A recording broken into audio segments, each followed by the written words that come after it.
But he's a military reservist. It's devastating. I can't watch this war raging in my country. Seeing what's happening on TV breaks my heart. But the train to Kyiv scheduled for today seems to have been cancelled.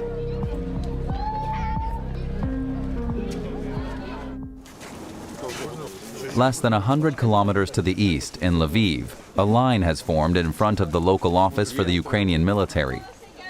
These volunteers want to take up arms. So this is total mobilization.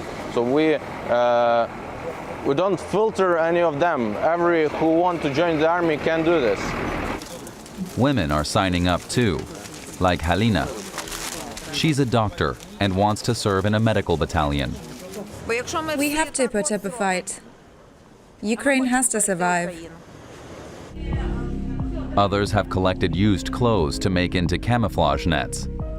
They're to protect Ukrainian soldiers and military equipment from Russian airstrikes. And this brewery has interrupted its beer brewing business to make Molotov cocktails. Someone has to do it.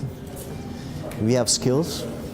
We have been through 2014 street revolution, the Maidan, where we had to make and use Molotov cocktails. Back then, protests started out among students in Kyiv before broadening into a nationwide movement, driving the pro-Russian president to flee the country. Today, they say, much more is at stake.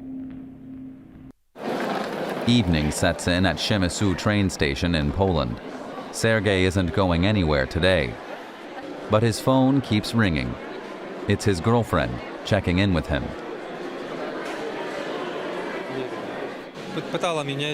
She wants to know what the plan is.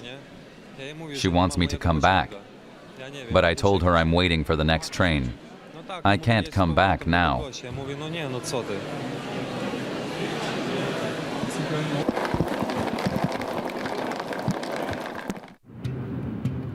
The next border to the west. The German city of Frankfurt an der Oder is located across the river from Poland.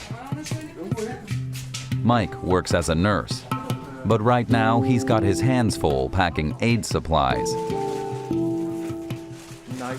This is food and toiletries. Clothes stay there. Someone just donated a bag full of baby food for people in Ukraine.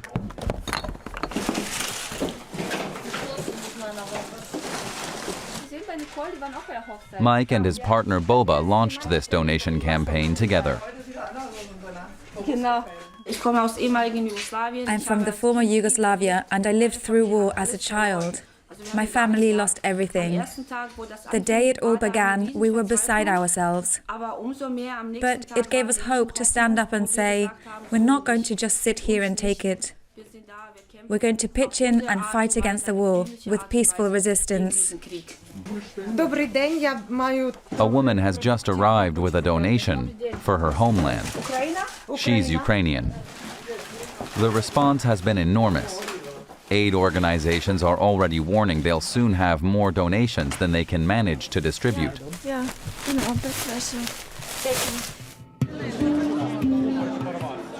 Here at the Lviv Palace of Arts, they've gotten things prepared.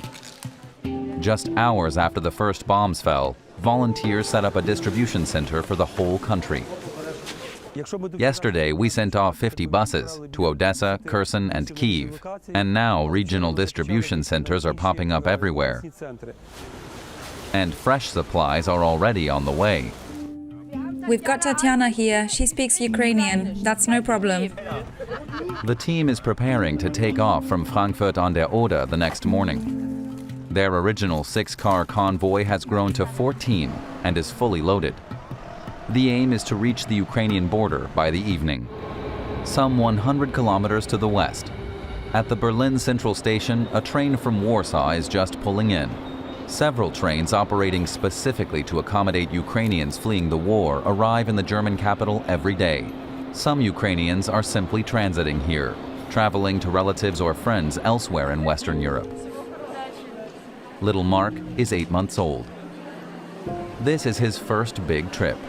Mother and child left Kyiv to head west. We just took off, in the hope that the fighting will end soon and we can return home. But it hasn't stopped. I felt so bad for my son. Constant sirens, constantly rushing to the basement. It's terrible. This is Polina and Erica's third day at the train station helping. They're both Russian, but live here in Berlin. I just feel really guilty. Even though I can't help it, there's this war. I grew up in Belgium. It's not your fault, says Sasha. Lena is fleeing for the second time.